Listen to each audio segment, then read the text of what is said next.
Hello everyone. In this class, I will be discussing about the threads in operating system. So thread is one of the important topics for any competitive examination, and I will be teaching you in details what are threads and what are the benefits of having the threads and what are the types of threads we have. And I will be giving you some examples to discuss how threads will work and what are the libraries we use to implement the threads in our programs or in any applications, right? So this class is useful for those who are appearing for GATE computer science or any similar competitive examination. So let us start. So initially I will be discussing the basics of threads, then we will move forward to discuss the advanced concepts in threads. Okay, so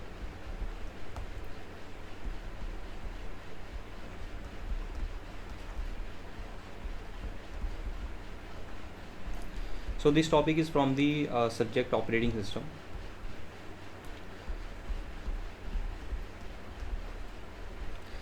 So when we talk about threads, initially we had only single core computer systems, right? We had the processors in which we had only single cores. So threads were not that much popular at that time. But as the CPU evolved and now we have multi-core CPUs, so we can create multi-threaded programs and the threads can execute parallelly on different cores of CPU. That means we want to make the maximum utilization of the CPU, and how threads will help in that we will see this. Sometimes the students are confused about what is the difference between child process and threads. We will also talk about that, how threads are different from the child process, right? So child process are completely different things and threads are different things.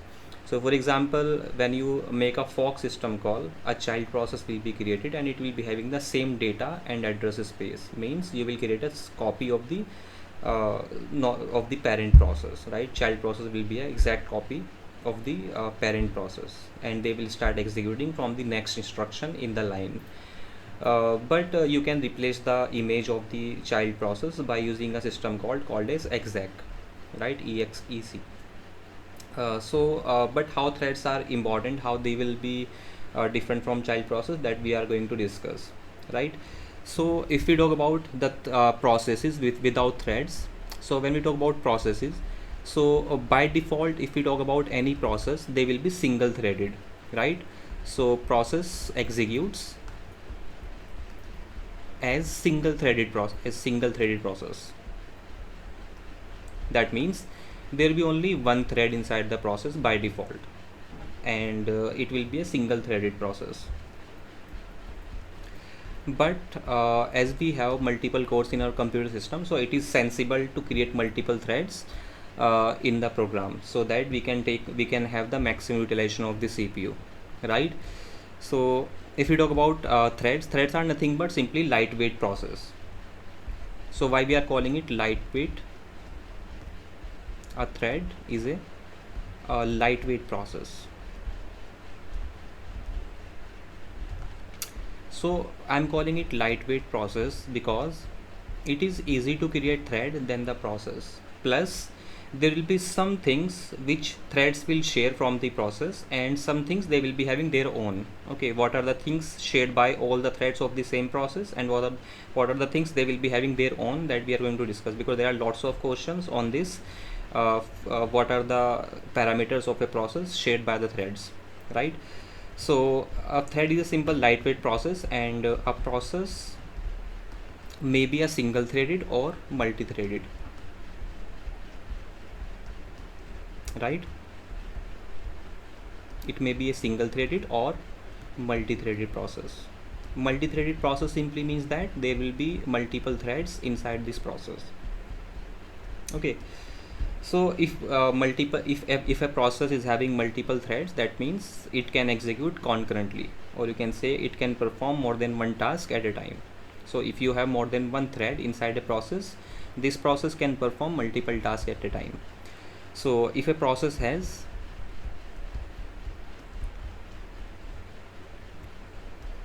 multiple threads,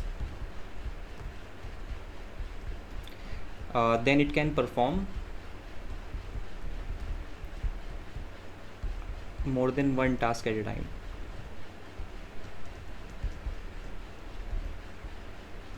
More than one task at a time. So for example, we have lots of multi-threaded applications that we use every day. So for example, you have the web browser or you have the word processor. All these are the examples of multi-threaded processes, right? So let's talk about what is the difference between single-threaded and multi-threaded processes.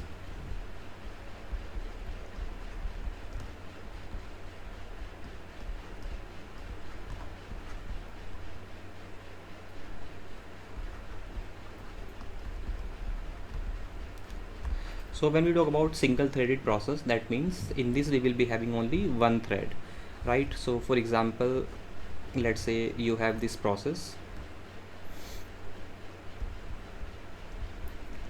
and this process will be having some code, it will be having some data, right?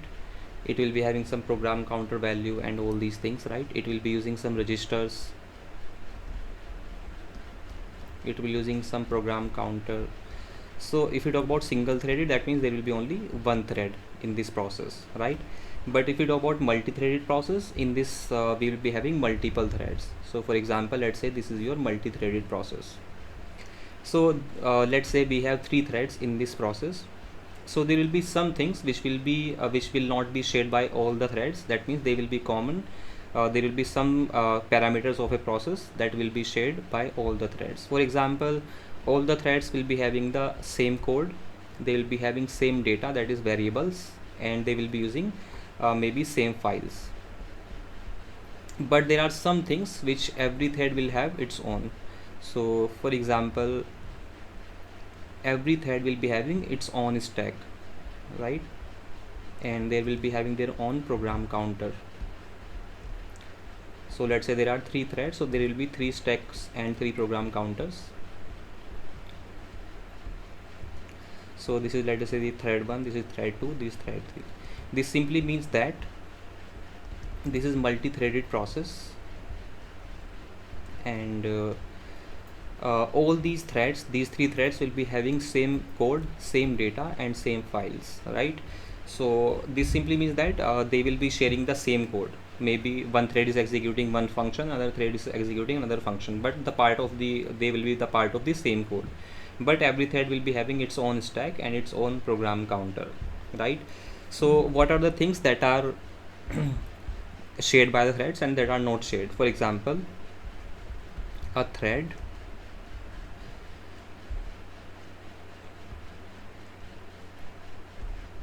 has a thread ID. Okay, just like every process have a process ID, so threads have thread ID, and they will be having their own program counter. So program counter is a register inside the CPU that points to the next instruction that we need to fetch, right? And registers, stack. Okay, so they will be having their own registers, set of registers and their own stack, right? And the threads belonging to the same process, they will be sharing some things. For example, thread share the code section. So in a process we have multiple sections. For example, we have a text section, or you can call it code section. Then we have data section, then we have stack and heap, right? So threads share the code section, and they will share the data section,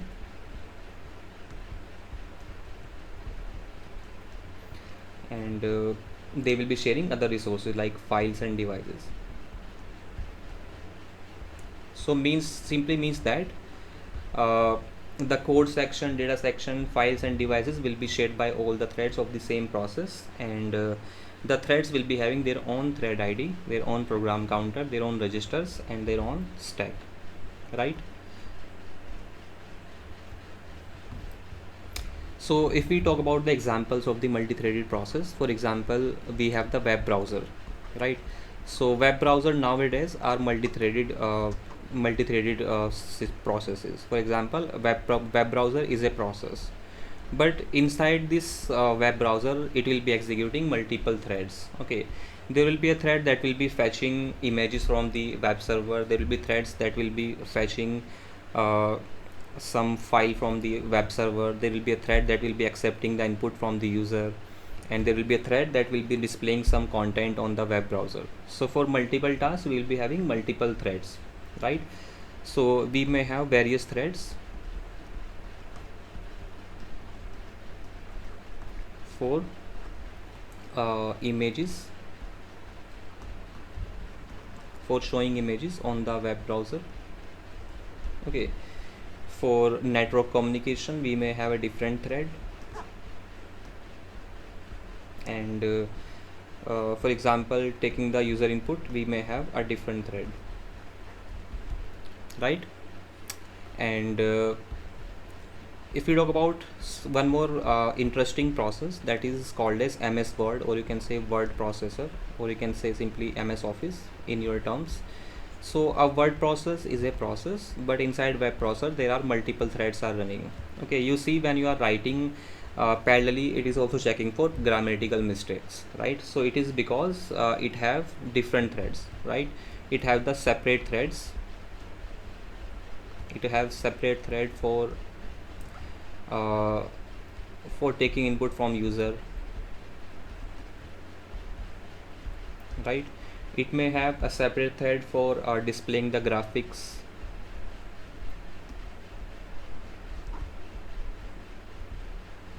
right?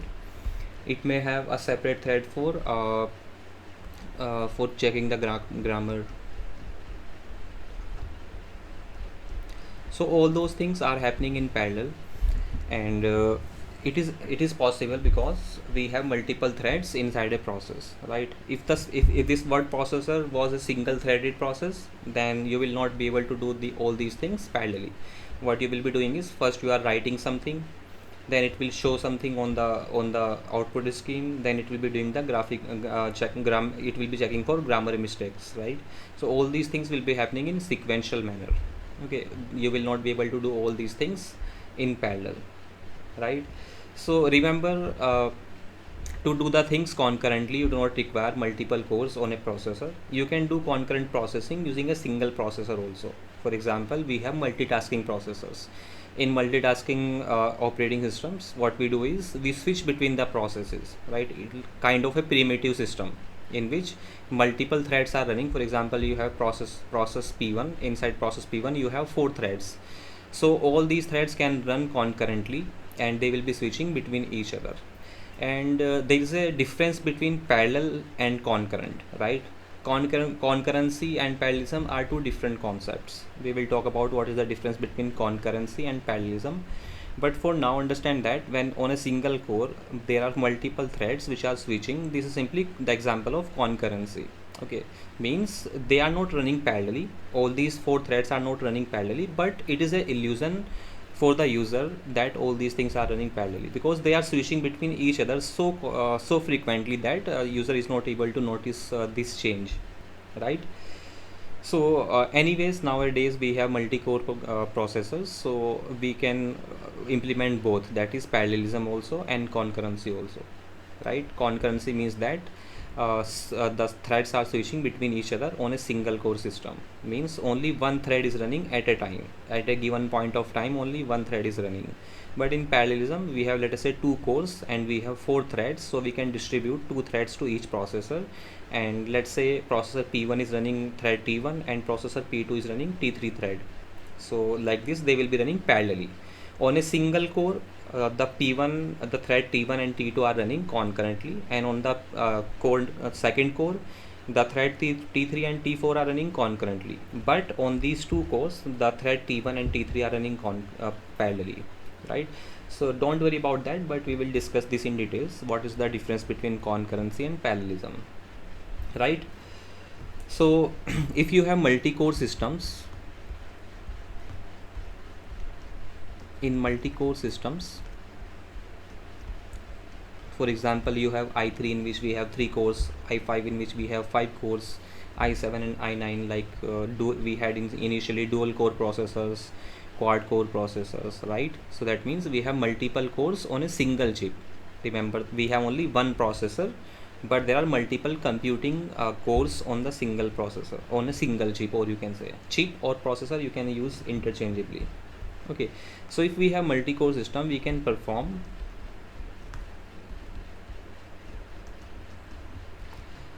several CPU intensive tasks. CPU intensive task means the task that requires CPU computation, right?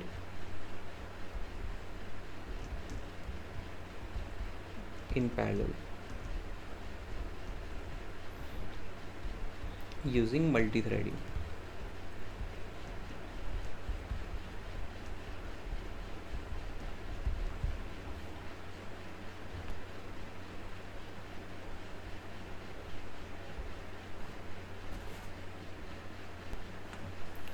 Let us try to understand about the threads with a simple example, and it is one of the very good examples to understand multi-threading, right? So for example, let's say we have a web server, right? I think all of you are aware of the web servers. So web servers service the request from the web client. For example, whenever you access any web page using your browser, so your web browser is the client, and there is a web server for every website, and that process your request. So when you say google.com, when you type google.com, the request will go to web server, and web server will process your request and will send you the response with the home page of the Google, right? So if you talk about web server, so the architecture is simply like this. So for example, let's say this is your client, and client is running some browser, and then you have a server that is servicing the request from the user. Okay, let's say this is Google server or any other Gmail server or LinkedIn server, right? So what happens is you will type some address in the web browser, and you will request some content from the web browser. So the request may be for any image, or it may be for any web page. Okay, so you can send a request for some web page or image or audio or video, anything. Then what this server will do is, this server is running a process called a server process. Okay, this server process is simply servicing the request sent by the client. So in response, this web server will send you whatever you requested for. So web server will send you a response. Normally these are known as HTTP request and HTTP response. In response, it will be sending you whatever you are demanding. Okay, whatever is your request, it will be responding you for this. So imagine, what we want to understand here is, there are three ways in which this web server can serve the request for this client, right? And there is not only one client, there are millions of requests per second on the normal web server, right? So there are multiple of requests millions of requests are coming to the server. Now imagine we can serve these requests in three ways, right? So you will understand which one is better, which one is best. So for example, the first option we have to service these requests is, so what we can do is, for every so we can keep only one process. We are running only one process at a server, and whenever the request comes, this process will access the content from the database server or whatever we have, and will send it to the client. So one option is to create only one process, right? So for example, we have only let's say we have only single threaded process.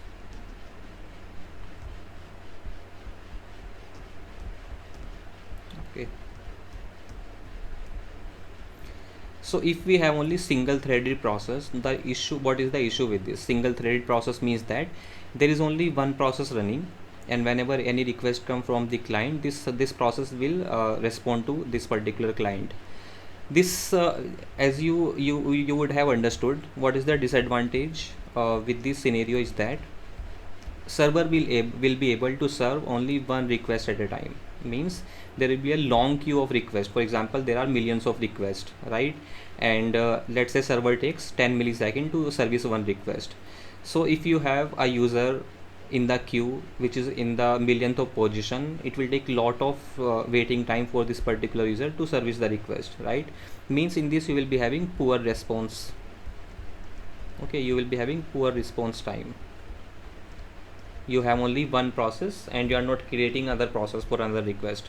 That means the requests are served in the first come first serve basis, one request at a time, right? It will be having poor response time and there will be a long waiting queue.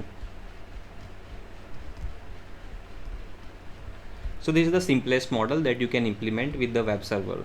The second option is, what you can do is, for every request you can create a separate process, right? So whenever any request comes, you create a process, and then when another request comes, this parent process will create another child process that will serve another request. That means if millions of requests are coming, then you will create millions of process. Each process is servicing a different user, right? So second option is create a separate process for every request. Create a separate process for each request. Now this model is better than the first one, but again there is a problem. The problem is that it is very expensive to create a process, it is time consuming, and it is resource intensive, right? Process requires lots of memory and CPU time, and it also takes lots of time to create a process, plus process switching is also very expensive. Okay, when you want to switch from one process to another process, it will also be very expensive. And imagine that on a server, on this server we have only single CPU, then it will be a problem to switch from one process to another process, right? So if you create a separate process for every request, then you will exhaust your resources very soon. Okay, because you have limited memory and you can only create a finite number of processes, right? So in this model, the disadvantage is that obviously the process creation is not easy, right? Process creation is time consuming and it is resource intensive. Resource means CPU and main memory, right? Every process will require some CPU time, some memory, and some input output devices also. So it is time consuming and resource intensive. Now we have a third model, and that third model is actually better than all these two models. The third option you have is, what you can do is, you can execute only one process on the server, and whenever any request comes, you can create a thread for every request. Okay, thread creation is easy, plus thread switching is also less time consuming and less resource consuming than the process switching, right? So what you can do is, let us say this is your client, and client send a request to the server. So let's say the first step is, the client is sending the request to the server. Okay, let's say this is your server. So whenever any request come to the server, what server will do is, server will create a thread. Okay, so what server will do is, server will create a thread for this particular request, and that thread will be servicing this particular request. Okay, so whenever any request comes, create a new thread, and after creating the new thread, keep listening to the new requests. Okay, so just create a thread, do not stop, just keep resuming. Okay, you will see later that this particular scenario is called as synchronous threading. Okay, synchronous threading means that create a thread and keep continue your work whatever you are doing. Then we have asynchronous threading. In asynchronous threading, first you will create a thread, then you will wait for that thread to finish, and then you will resume. But in this synchronous threading, what you can do is, whenever any request come to the server, server will create a new thread for this particular request, and then will again continue listening for the new request. So this process will be repeating for every new request. So what server can do is, server can create a new thread for every upcoming incoming request. It do not need to create multiple processes. It do not need to create multiple process for multiple requests, right?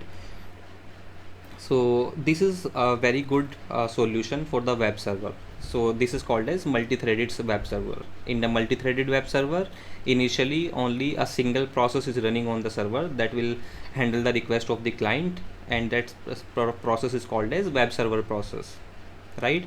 and whenever any request come to the server, it will create a new thread for that particular request, right? But there should be a limitation on how many threads you can create on a particular server, right?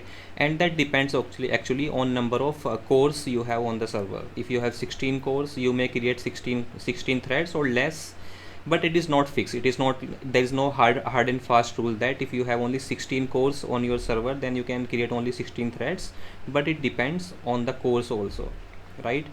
So there is a concept that we use for this particular problem, that is to limit how many threads we can create, right? We do not, like, if we create a threads dynamically, if let us say there are millions of requests coming, then there will be multiple millions of threads running on the server, okay, and they will be switching between each other. It will be very you can say it will be out of the control. For that particular problem, we use something called as thread pool, right? In thread pool, what we do is, I will discuss this in details in the upcoming topics, but what we can do is we can create a thread pool. In this thread pool, what we can do is, we can, before starting before listening to the request, we can create the threads in advance. Okay, for example, we can create, let us say, 100 threads. So what these threads will do is, so if any request comes from the client, then we will take the thread T1, and this thread T1 will service this request, and then will be added back to the thread pool. So for example, if we have 100 threads in this thread pool, then hundreds threads can be running at a time, right? Maximum 100 threads will be running at any given time. So we have limited how many threads can execute concurrently on a server, or we can say parallelly on a server. So we can it's like, let's say you do not know how many people, let's say there is a shop, and we do not know how many customers we may get. So what we do is, we keep 100 employees in advance in the shop, and whenever any customer comes, we will take a employee, and that particular employee will serve that particular customer. So like this, there may be 100 employees and 100 customers at a time in this shop, right? In dynamic threading, it is like, let's say you have a shop. Initially there is only owner in the shop, then a customer comes, this shop owner will create a new employee dynamically. If let us say millions of customers comes on the shop, then will be millions of employees in this shop, right? That is not a good scenario, but with the help of thread pool, we can statically define how many threads can run in the system at any given time, right? And the size of this thread pool actually depends on the number of cores in your processor. Not entirely, but it is one of the factor. Number of cores in the processor will affect this decision, how many threads we can have in a thread pool, right? So why this model is best? Because context switch in thread takes less time than the process switch, right? This is one of the very important reason. So when we talk about this particular model, what is happening in this is that when a new request arrive to the server, instead of creating a new process,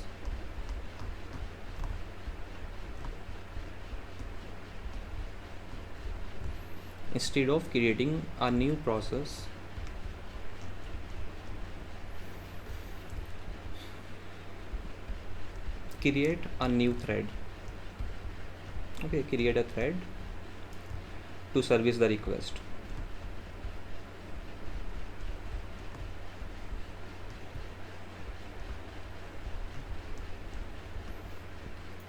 And then resume listening for the new request.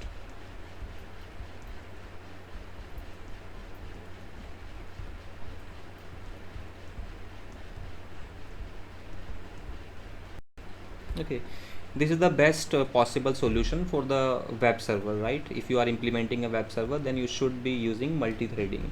Okay, and the reason is that context switching, if we talk about context switching means that switching from one thread to another, or one process to another process, right? So context switching in thread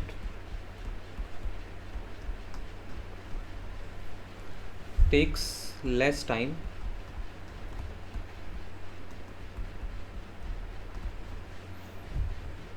then switching between processes.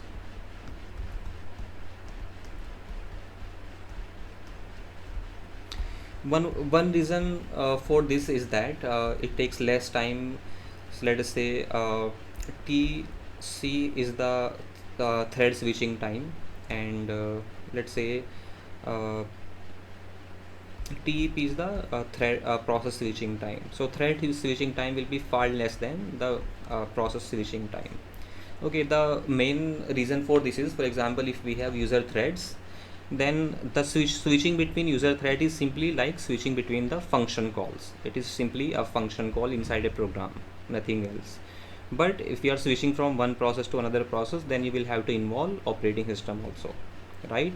Because operating system will be saving the context of a process, then it will be restoring the context of another process. What is the meaning of context of a process? Context of a process means program PCB, that is process control block. Inside a, so for every process we have a PCB, process control block. Inside this PCB we have many parameters of a process, like we have program counter value, we have process ID, state of the process, the priority of the process, the list of open files and list of open devices, signals. All these are the parameters of a process when it is running, right? So we have to save all the state of all these parameters before switching to the new process. So thread switching is simply like a function call inside a program. So it takes less time in switching between threads, but it takes more time in switching between the processes. That's why multi-threaded web server is better than multi-process web server, right? So one example of this is Solaris operating system. If we talk about Solaris operating system, which uses multi-threading, right? And in this so for example, if we talk about let's say TP means switching time between the processes, and TC means switching time between the threads. So it is 30 times slower, right? So this means that the process switching time is 30 times of thread control time, right? Or you can say the switching between threads is actually 1 by 30 of this switching between processes, right? So this is simply creation time, this is not switching time. So in this, TP means process creation time. Sorry for the mistake, I'm talking about creation time. So if we talk about thread creation time and process creation time,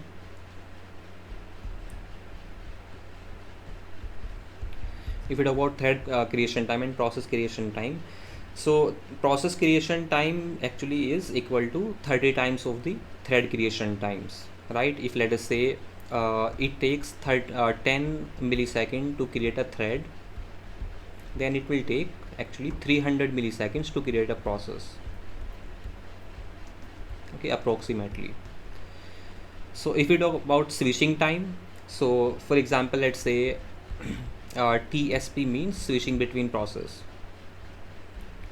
context switch overhead. Okay, context switch is actually a overhead means the time that is used that is actually not useful, that is used in doing some extra work, not in computation. So context switch overhead for process. And let's say TCP is context switch time for threads. Then in the Solaris operating system, it is actually TSP is 5 times TCP, means switching between threads is 5 times faster than the switching between processes, right? Now let us try to understand how threads are useful on multi-core systems, right? So we can get a better performance on the multi-core system. If we have a single core system and we are implementing the threading system, it is good.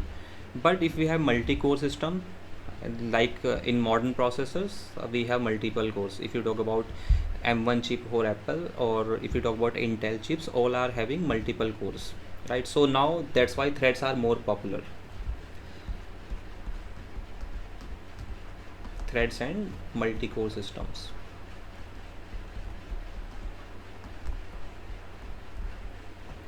Let us first understand what is the meaning of multi-core systems, right?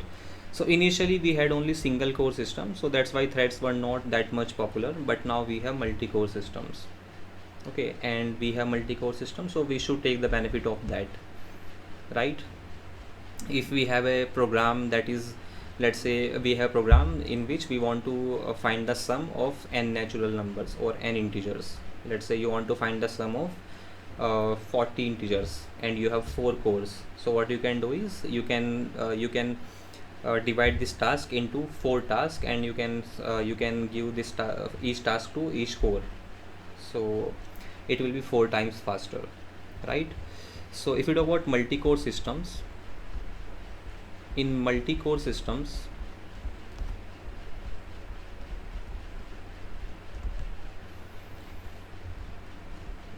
multiple computing cores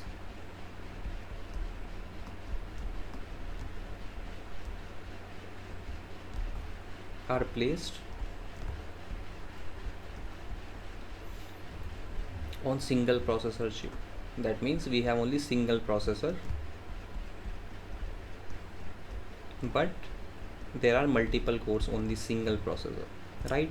But for operating system, each computing core is actually a different processor. It is kind of a virtualization, right? Operating system is known for virtualization. Okay, that is the that is the biggest task that operating system does. Operating system will give you the illusion of that you have unlimited memory, or you have multiple CPUs, right? This is the illusion created by operating system. Physically you have only one memory. You have limited memory of, for example, 4 gigabyte or 8 gigabyte, or you have only a single CPU. But operating system gives you illusion of that you have multiple, you have virtual memory, right? Which may be equal to 32 GB or 64 GB. Or physically you may have a single processor with multiple cores, but operating system will create a illusion that you have multiple processors, right? OS thinks of each core as separate processor.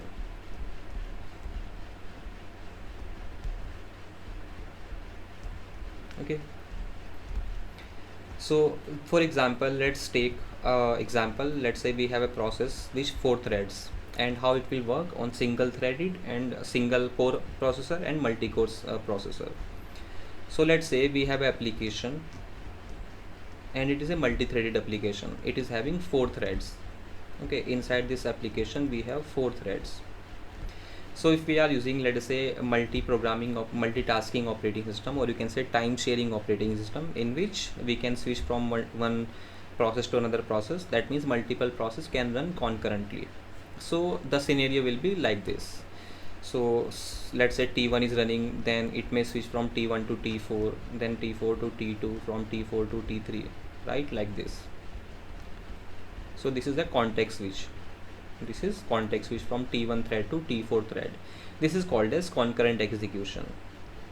Okay, all threads are executing concurrently, but the user, okay, according to user, all these threads are running concurrently.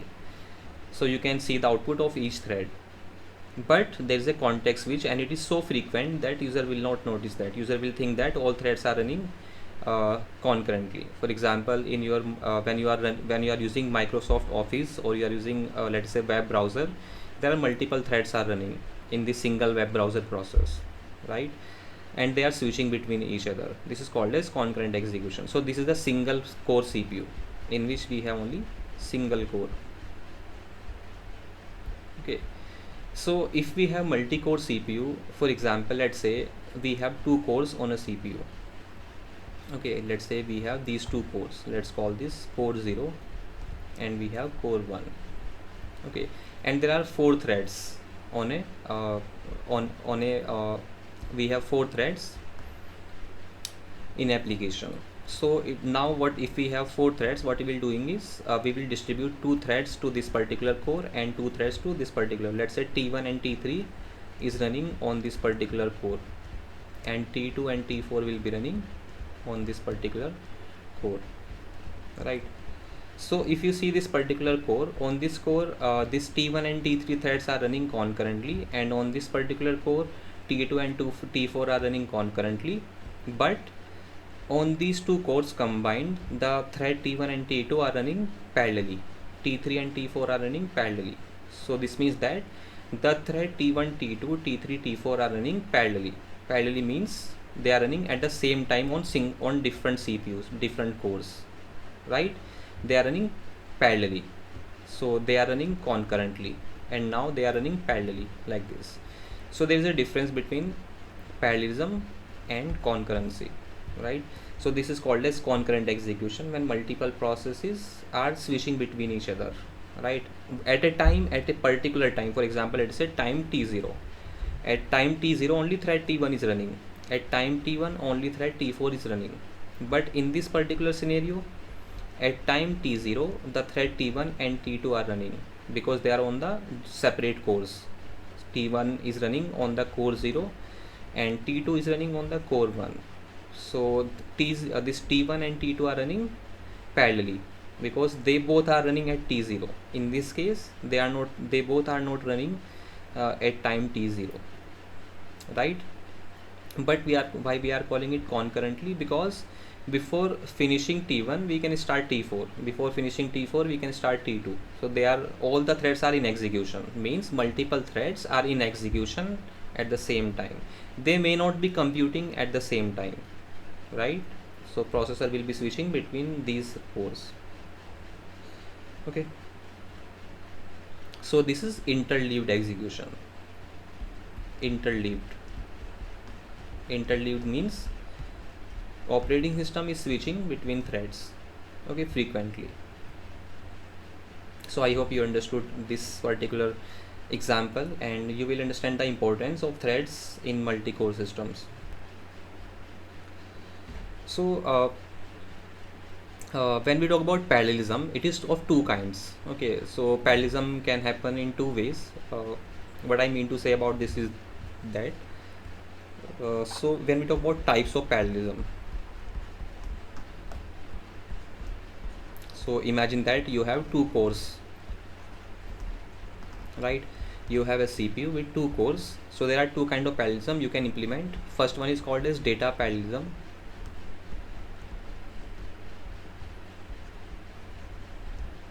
and second one is task parallelism.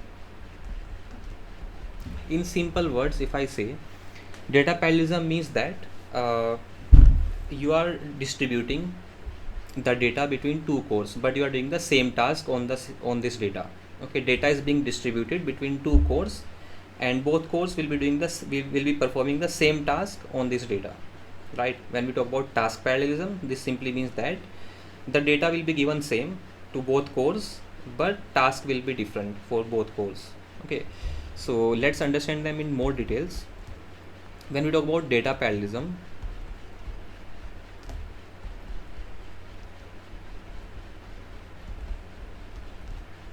data parallelism means distributing subset of same data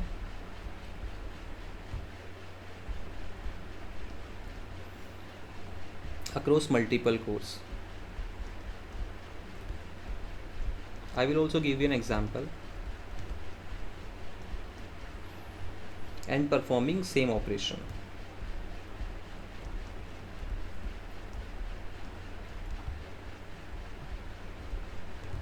Performing the same operation on this data.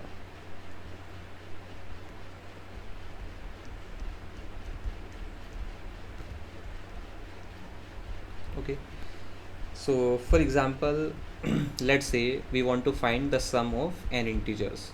Okay, let's say we want to compute this particular function. Okay, we are summing up n integers, positive integers, let us say. So if you implement this in C programming, it will be a simple for loop. Let's say we have an array of 100 integers. Okay, So what you will do is you will run a loop for I equal to 1, let's say I equal to 0 to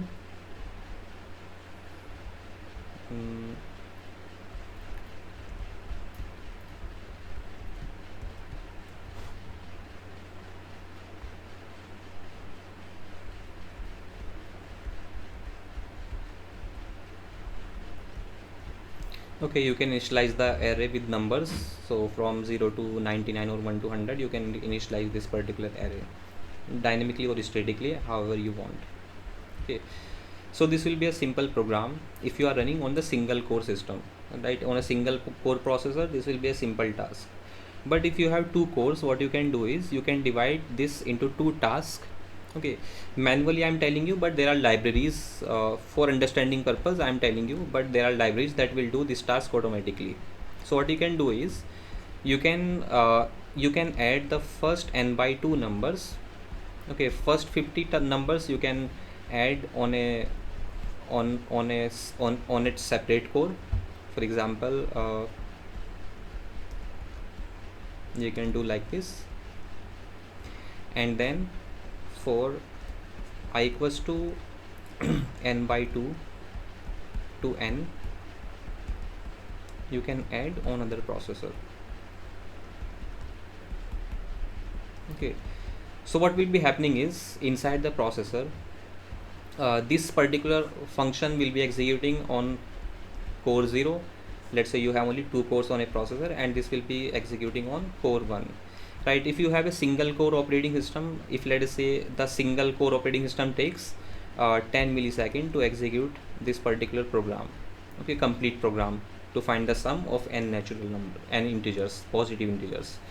But if let us say you have two cores and each core takes 5 milliseconds to perform this particular task, then it will take only 5 milliseconds to find the sum of these two of these n integer numbers, right? Because these two are running in parallel, right?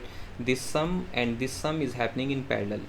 You see, what we are doing is we have distributed the data across two cores, but we are performing the same function, right? We are finding out the sum. So in data parallelism, we are simply dividing the data between multiple cores, but we are doing the same operation, right? So we have improved, we have optimized the processor information, we have optimized the performance of this processor by 2 times, right? When we talk about task parallelism, it is simply it is different thing. So task parallelism means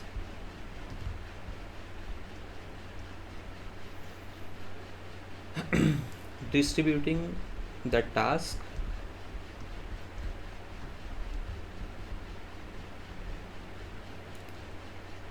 not the data.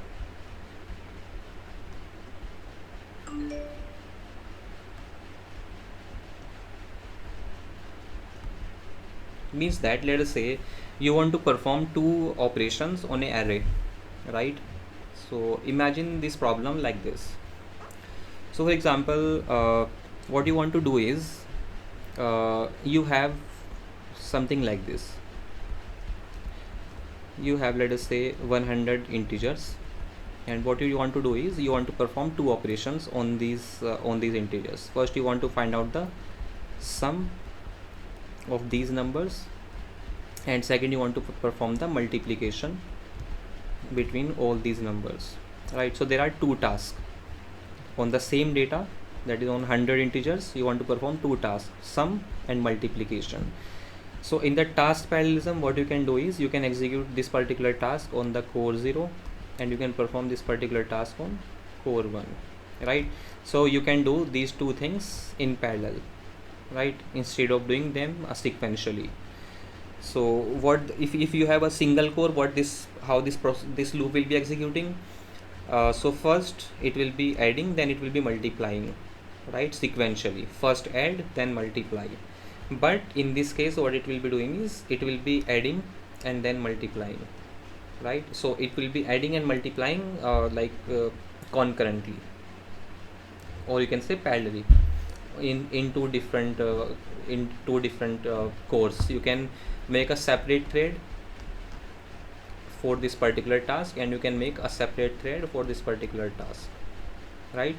So that's how multi-threading will improve the performance of your system, overall information, right? So now let us talk about the multi-threading models. So if we are implementing the multi-threading, obviously we will require some support from the operating system as well, right? So how operating system can provide you the support for managing and creating the multiple threads? Let us see this, right? So let's talk about multi-threading models.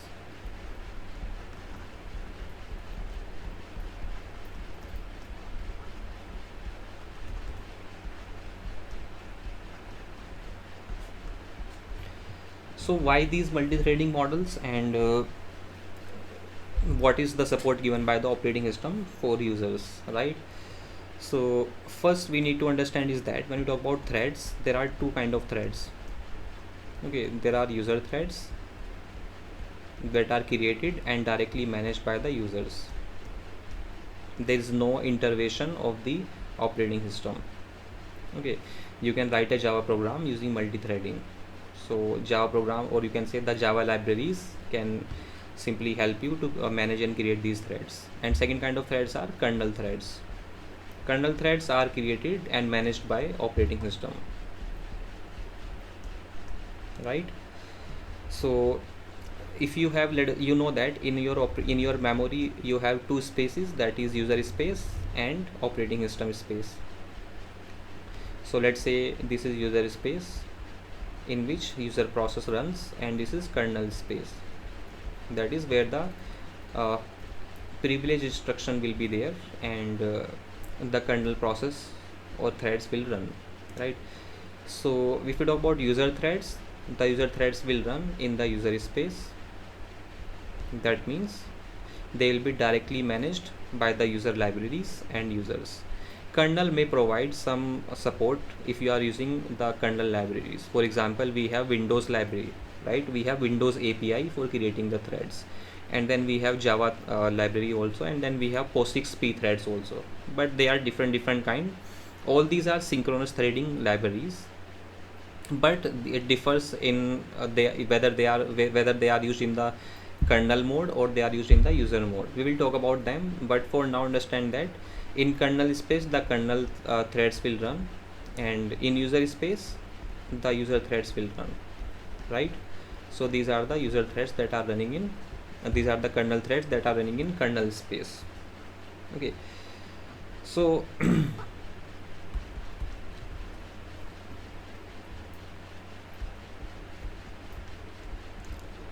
support for threads may be provided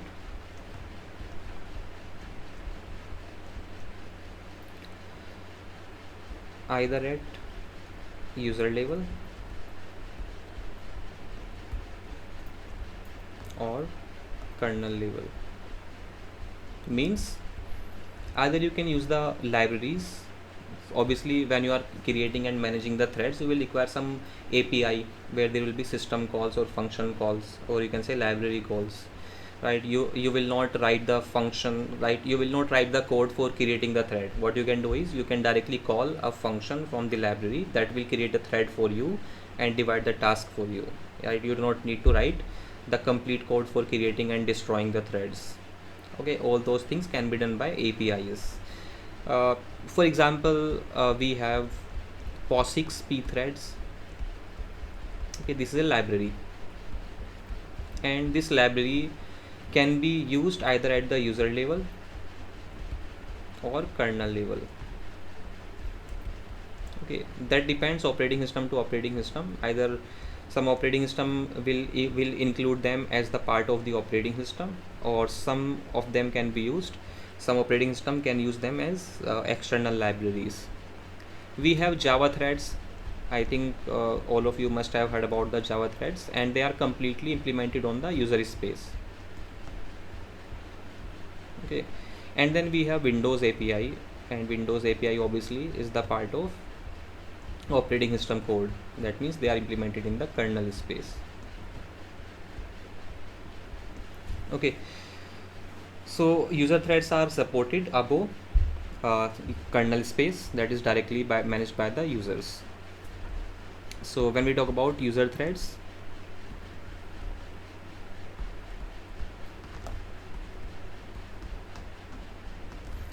user threads are supported and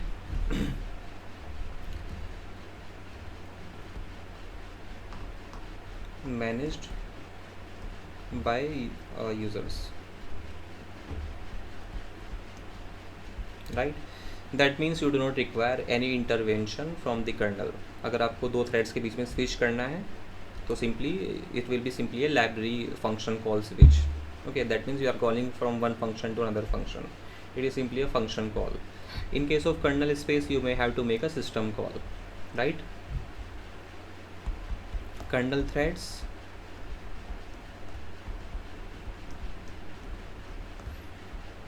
are supported and managed by operating system, right? So there are multiple models of relation between user threads and kernel threads, and these are called as multi-threading models. So there are three such models, and some are bad and some are very good. So that those which are best, they are not easy to implement, but let us talk about them one by one. So we have many to one model.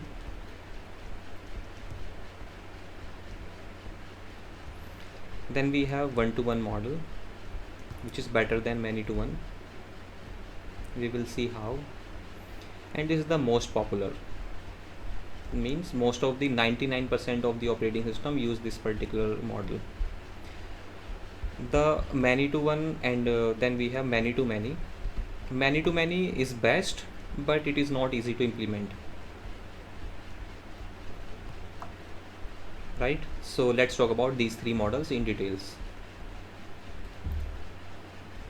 So when we talk about many to one model, so when we talk about this particular side, this we are talking about user and we are talking about kernel. That means in this many to one model, multiple user threads will be supported by one kernel thread. Okay, so for example, let's say you have the user space and you have the kernel space. Okay, let's say this is your user space and this is your kernel space. In the user space, let us say you are creating multiple threads. Okay, and these threads will be managed by single kernel level thread. Okay, so these are user threads on the user space and this is the kernel thread. So many user threads will be managed by one kernel thread. Okay, so many user thread and one kernel thread. So in this case, many user threads are mapped to single kernel thread. Obviously there is a problem in this scenario. What is the problem? Just take an example of a shop, right? For example, let us say you have a shop and assume that the customers are users in this shop and the employee is the kernel, right? So if let us say multiple customers are coming into the shop and there is only one employee in the shop. Okay, there is only one employee in the shop to handle your request, or you can say to handle you. So you can see there is a problem, clear problem. What is the problem? There is a problem of you can say concurrency or parallelism. Okay, because there is only one employee in this shop, so it will be able to serve only one thread at a time, right? Only one thread at a time. So if you have a multi-core processor, you will not be able to take the advantage of multi-cores, right? Because this particular thread will be able to control only one user thread at a time, right? So problem of parallelism. If even if you have multi-cores in this system, only one thread will be able to execute at a time.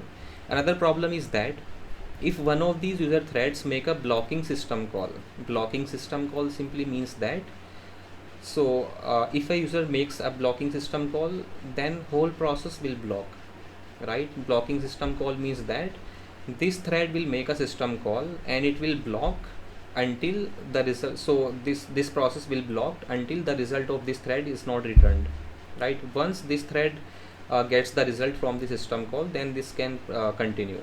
Means if let us say we have 10 of user threads and one of the threads make a system call, blocking system call, then complete process will be blocked. Means other threads will not be able to execute, they will not be able to continue, right? So the disadvantages in this model, there are many disadvantages in this model. First one, you are already understood, the problem of parallelism, right? Because there is only one kernel thread. Just like in the shop, if you have many customers and there is only one employee, this employee will be able to serve only one customer at a time, right? And if let us say one of the customer asks for something which is not in shop but it is in some other warehouse, so this employee will have to go to the warehouse. That means the whole shop will be closed, right? All other customers will also have to wait. So this you can consider as a system call. System calls means that this customer is asking for something which is not in this shop but it is in the warehouse. So for this particular customer, this employee will have to go to the warehouse by closing the shop, so they all have to wait, right? So in this, first thing is that entire process will block, entire process will be blocked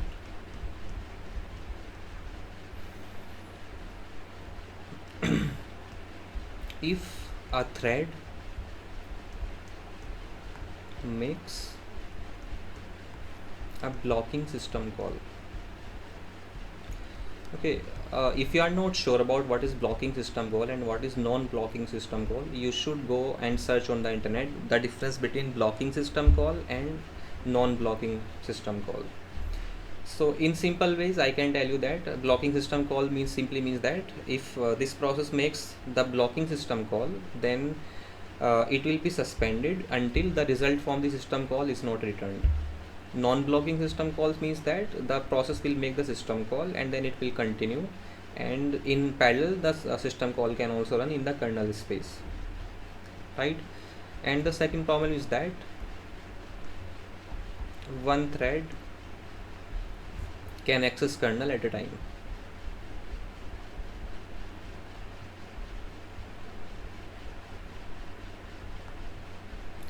You can create as many as threads as necessary on the user space, but only one thread will be able to access the kernel, right? Because we have only one kernel thread on the kernel space that is managing your request.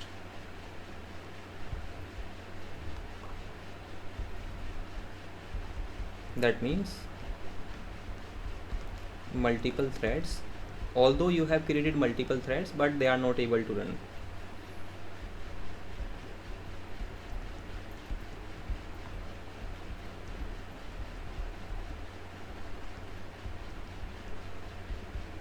So you will not be able to take the advantage of multi-core system. Next we come to the one-to-one model. Second threading model is one-to-one model. One-to-one model simply means that for every user thread you will create one kernel thread, right? So on the user level you will be having one thread, on the kernel level you will be having one thread. This does not mean that you have only one thread. This simply means that for one user level thread you will be creating one kernel level thread. That means there can be multiple user threads and kernel level threads running at the same time, right? So let's say this is your user space and this is your kernel space. Okay, and let's say you have created multiple threads on the user level. So for one user level thread we can create one kernel level thread like this. Okay, so these are the kernel threads and these are the user threads. Okay, So for one user level thread, we can create one kernel level thread. If you want an example of the previous, that is for many to one model. For many to one model, we have something called as green threads. Okay, they are found in the Solaris operating system.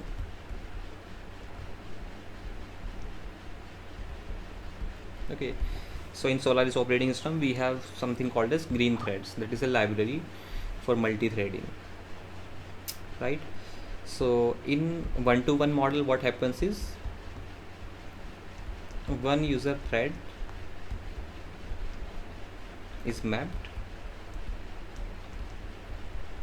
to one kernel thread, right? That means for each user level thread, we will create one kernel level thread, but there should be some limitation. Okay, so it is not a problem on how many user level threads we can create now, because now we have multi-core systems. We have multiple cores on the single processor, so it's not an issue to create multiple threads, right? So the advantage in this particular model is that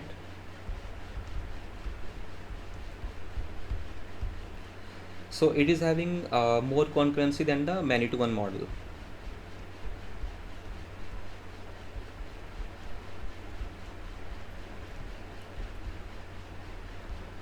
Right, because in many to one model only one thread is able to run at a time.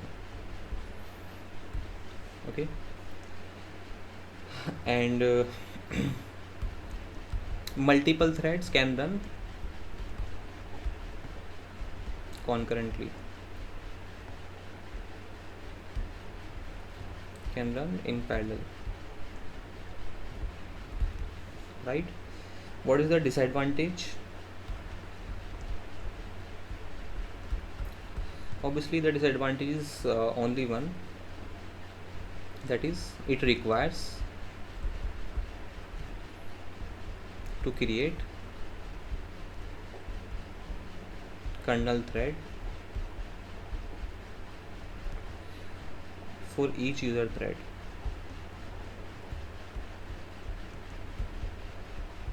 Right, that is the only disadvantage in this particular model. Then we have the third model, that is called as many to many model.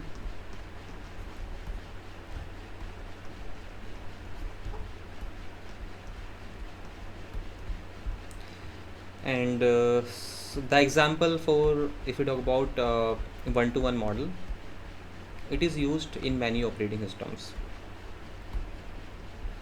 For example, in Linux operating system and Windows, we use one to one model. Okay, and Linux based systems also, for example Mac OS also uses this particular model. So if we talk about many to many model, it is, as the name suggests, we will multiplex multiple user threads to the multiple kernel threads.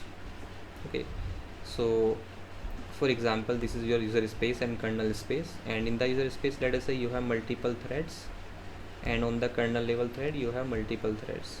So it is not mandatory to have equal number of user threads and equal number of kernel threads. Just like the one-to-one model, we can create equal to or less than user threads in the kernel level, right? So what we are doing is we are multiplexing multiple user threads to the multiple kernel threads. So there will be multiple user threads and multiple kernel threads, right? So let's say this is your user space and this is your kernel space. In the kernel space we have the kernel threads, and in the user space we have the user threads.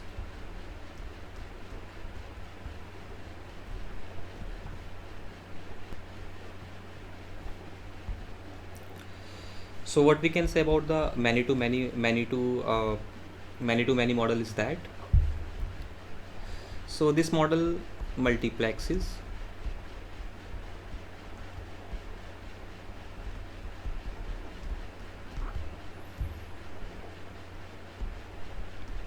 many user level threads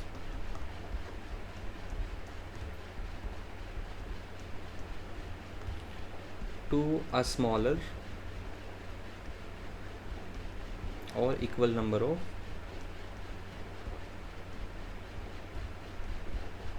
kernel level threads.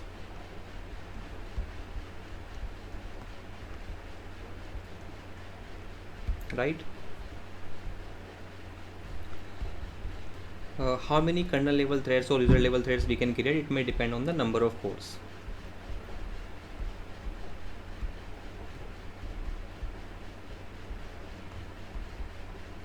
The number of kernel threads may depend partially on number of cores in your CPU.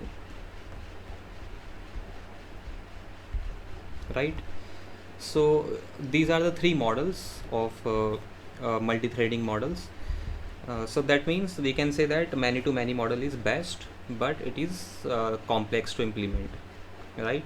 One-to-one model is good, and it is being used by most of the operating systems, because it is easy to create to map one user thread to one kernel level threads, and it is having the better parallelism than the many-to-one. Right? So in summary, to the models, what we can say is that this is one of the important topics, so that's why I'm telling you about the summary.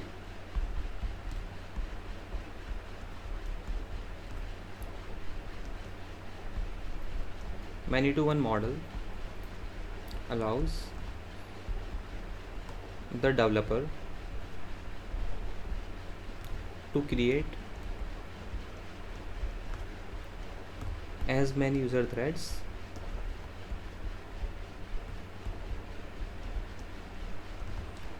as she wish,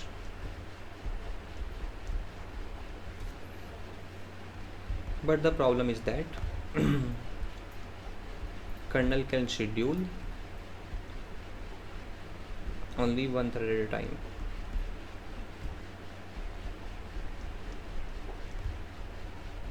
Okay, so this is about many to one model.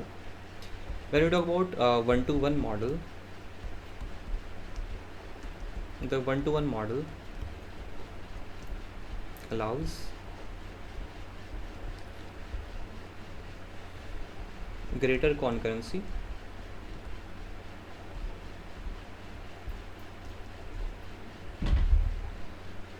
but developer has to be careful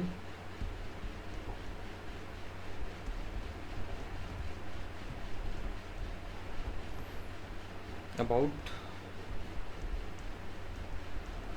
creating too many user threads. Okay, बस developer को ये ध्यान रखना है कि वो ज़्यादा threads ना ही क्रिएट करे, because for every thread you will have to create a kernel thread. और अगर आपके पास में let us say if you create 4 user threads and you have 4 cores, it is good. But if you create let us say 16 threads and you have only 4 cores, so on the user level, on the kernel level, you can create only maximum 4 threads, 4 kernel threads. So like the system will be overloaded, because every kernel thread then will have to deal with multiple user level threads. Right? In some systems we use two level models, mixing one to one and many to one.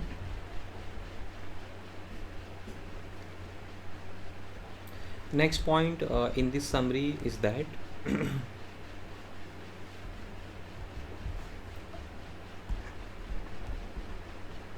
in many to many model,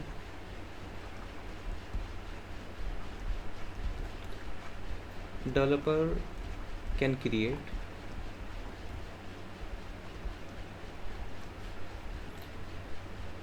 as many threads as they wish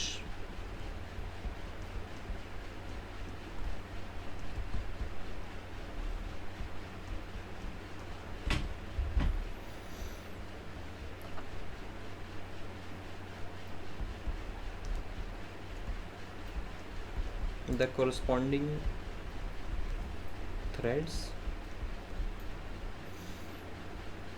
can run in parallel.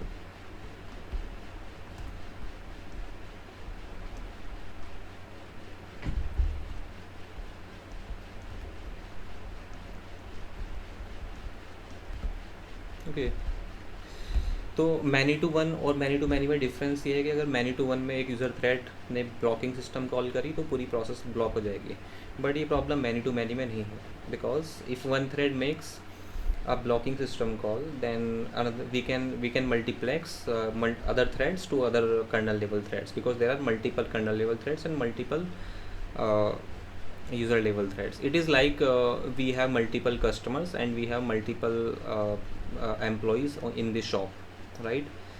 So if let us say one employee demands something which is not in the shop, it is in the warehouse, then you do not need to close the shop.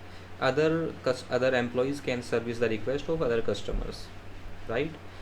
So in this we have greater level of concurrency.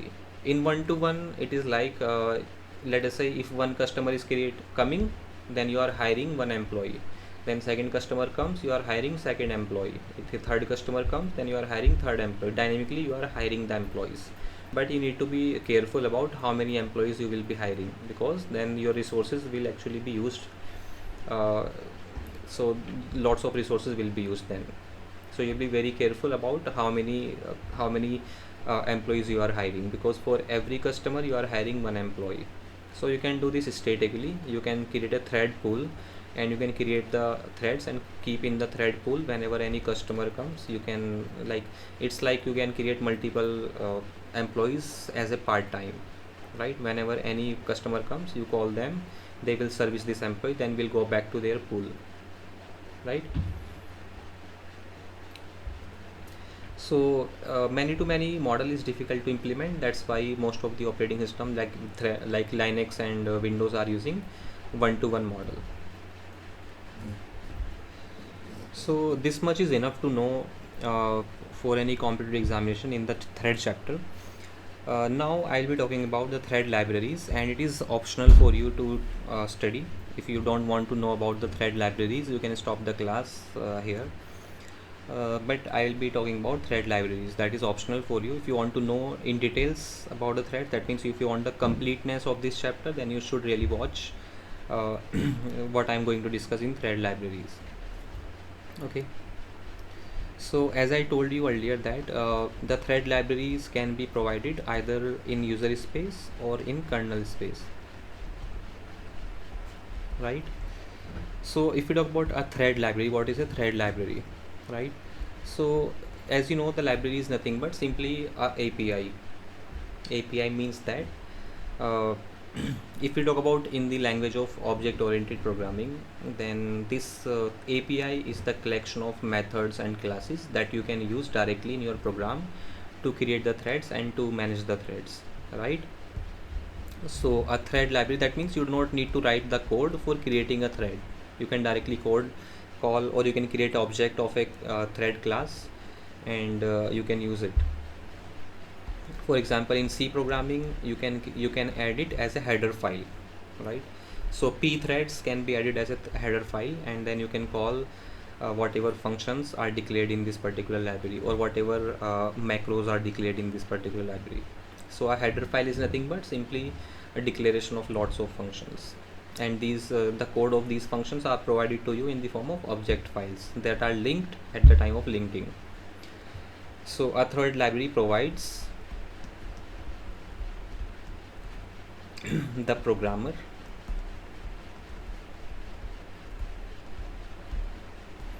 an API. API means application programming interface.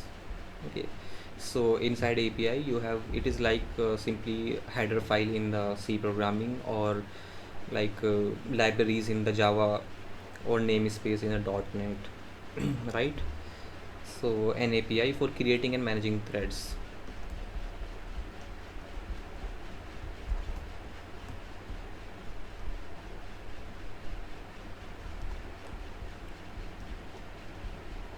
Okay. So there are two ways of implementing these thread libraries. First one is user library, that you can implement in the user space, and second one is kernel library.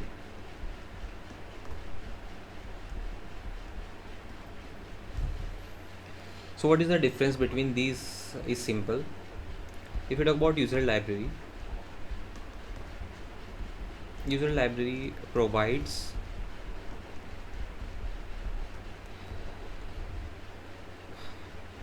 all code and data structures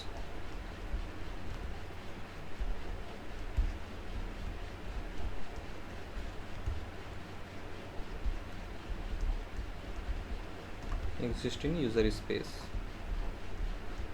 Okay, like the Java threads, है ना? So in the user library provided in the user space.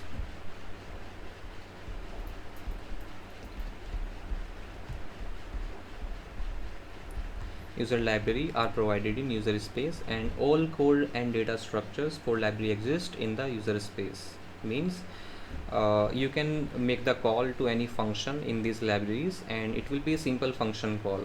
Okay, you will not have to interact with the operating system. There will not be any system call if you are using any function from the user library.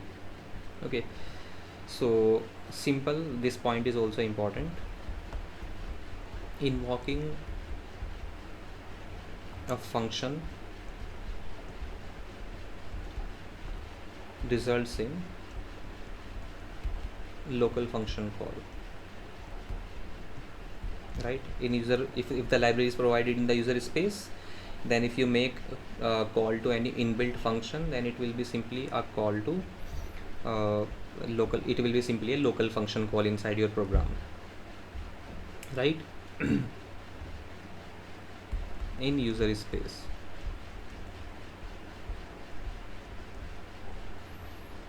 And not a system call.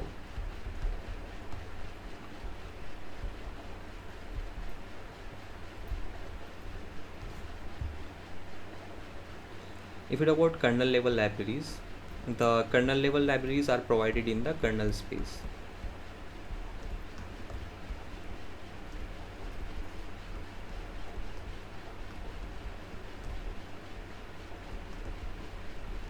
That means they are the part of the operating system.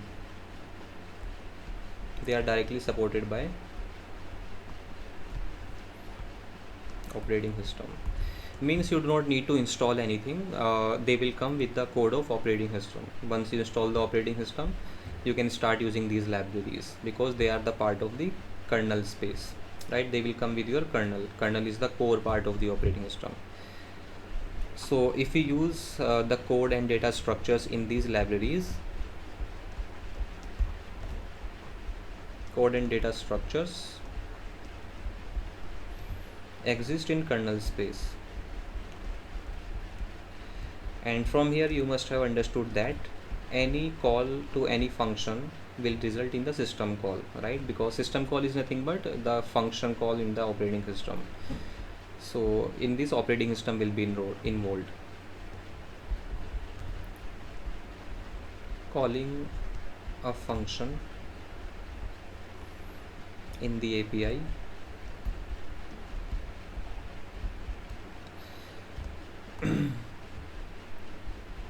for the library typically result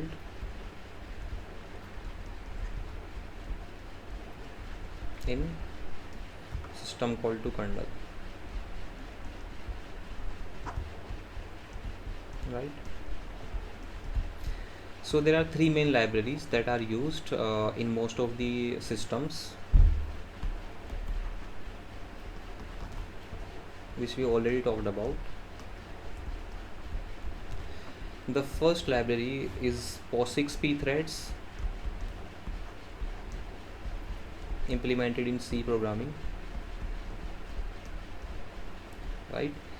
Second one is Windows, right? Windows threads, completely in kernel space.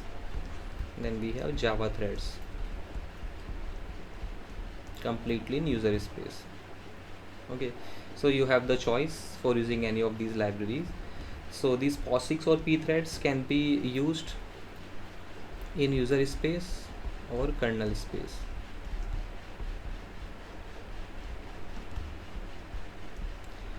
This Windows threads, that is this API is completely used in the kernel space. That is the part of the operating system, Windows operating system. Okay, so they are included directly in the Windows operating system code. Java threads are directly, you can write any program and you can call these libraries. Okay, you can import the package that includes the Java threads, and you can call any method, or you can create the reference variable of any class or object you can create from these libraries, right? So mostly if you talk about Linux or Unix and Mac operating system, which is also implemented using Linux and Unix libraries, they use pthreads. Okay, some of them uses them in the user space, some use in the uh, you can say in the kernel space.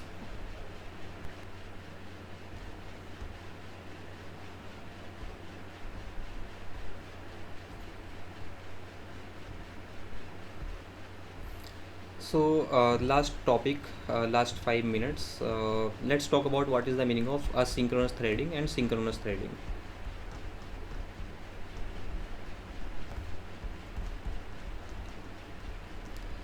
So I talked about three libraries for threading, that is pthreads, Java threads and Windows threads. So let's discuss what is asynchronous threading and synchronous threading. So initially we'll be having a parent thread, okay, the main thread, and this main thread may further create child threads, right?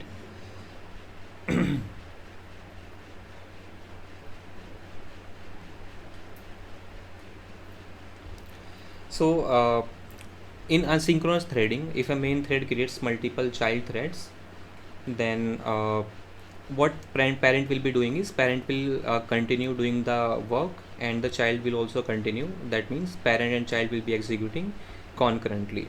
So in case of asynchronous threading, once the parent creates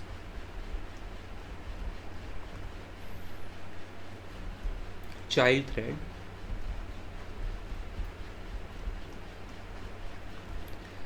the parent resumes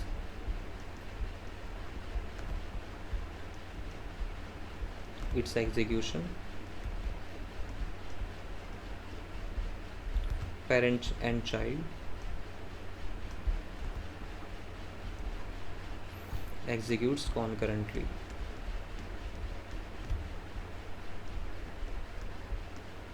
Okay, so there will be a main thread that will be further creating threads, and after creating the thread, the parent will also resume and the child processes will also start executing. That means parent and child will be executing concurrently, means parent will not suspend after creating the child threads. So for example, we talked about the web server. It is used in multi-threaded web servers. So we saw an example where the web server was creating a thread and then it will resume listening for the new request, means it is not being suspended once. So that means we will not wait for the child thread to finish first. That is the case in case of synchronous threading.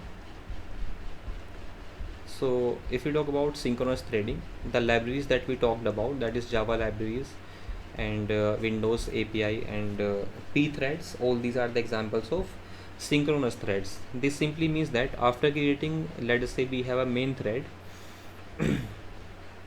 and synchronous threading occurs when the parent thread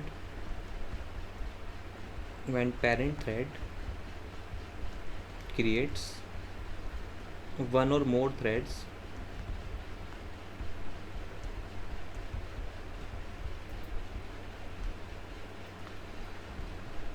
and then must wait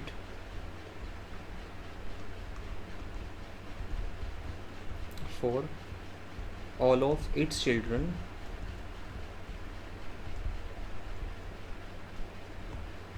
to finish execution before it resumes. Means the main thread will create the child threads, and then it will be suspended. That means it will wait for the child threads to finish, then only it can resume, right? And the example of this kind of thread libraries are, for example, if we talk about P threads, we talk about Java threads and Windows threads. All these are the example of synchronous threads. Okay, so as we talked about, there will be multiple threads, parent and child threads running in the system. So we should be having some model to combine their results, right? For that particular purpose, we use a model called as fork join model. Okay, this is the last topic in this chapter of the threads. What is fork join model? So fork join model is very simple. So initially, if you have a very big problem, you may divide this into sub problems. For example, let us say there is a main thread running initially. Okay, initially let us say a main thread is running. Then you may use fork. So remember, fork is used to create the child process, but we can use the modified version of the fork system call to create the threads also. Okay, so we can create a subtask, and we can divide the main task into two subtasks like this. Okay, fork means we are creating a child thread, not exactly fork but some modification in the fork, right? So let's say we want to add the n integers. We want to find the sum of n numbers. So let's say we have 100 numbers. So what we can do is we can give 50 numbers to this particular thread and 50 numbers to this thread. Now this thread will find the sum of first 50 numbers, this thread will find the sum of last 50 numbers, then we can join the results. Okay, that is called as fork join model. Then this main thread will keep executing, right? So you can join the result of these two threads. Not only this, these child threads can also further create multiple threads, right? So for example, if the task is very big, then your child thread may also further create multiple threads. For example, let us say you have a task, okay, and this task may further be divided into subtasks. That means these child threads can also make fork system call to create further subtasks. Okay, like this. Let's say you divided the main thread into two threads, and further these two threads created the two more child, right? Like this. So they can further join, these two threads will join, these two threads will join, and then their result will join. That means then you will get the main result, right? So if you see a simple rough pseudocode how it will look like to create multiple threads in a program. So for example, you have a problem and you create a task for this particular problem. Okay, you creating the main task for this problem. So you will check if problem is small enough, you do not need to create multiple threads, right? Solve problem directly.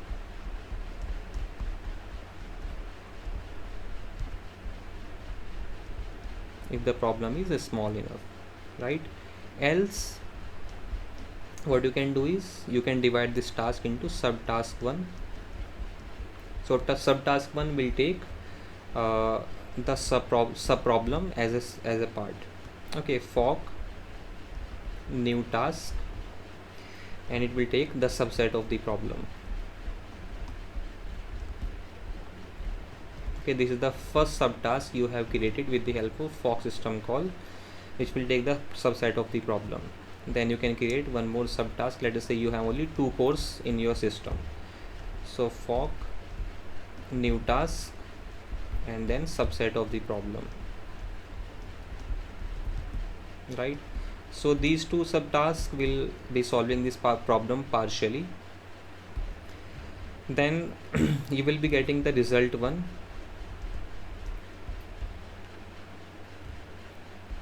and you will join it. Okay, you will join the subtask 1, and then result 2 equal to join subtask 2. Whatever result you will get from this subtask 2, you will join these two results, and finally you will return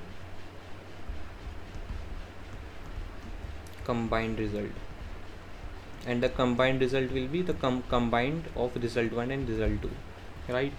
It is simply like let us say you are finding the sum of first and natural numbers. So subtask 1 means you can give from n equal to 0 to 50 numbers to this subtask 1, and you can give n equal to 51 to 99 to this subtask 2. Okay, in this you will be getting some result, let us say sum of first and sum of first 50 numbers, and in this you will be getting sum of last 50 numbers, let us say S99. Then you will get the combined result of sum of first 100 numbers, like this. So that's how the problem description of the multi-threaded program looks like. Okay, so this is all from my side in the threading chapter from the operating system. I hope you understood some things in this chapter.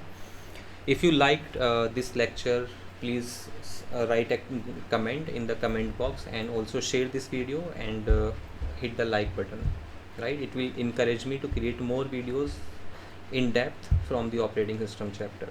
Next, I will be uploading the process introduction to process chapter, and then I will be finishing the introduction to process, then CPU scheduling, process synchronization, deadlock. All these things I will be covering. So most probably I will be covering the operating system in 50 hours. So keep subscribe this channel, and also like this video. Thank you, and let's meet in the next lecture.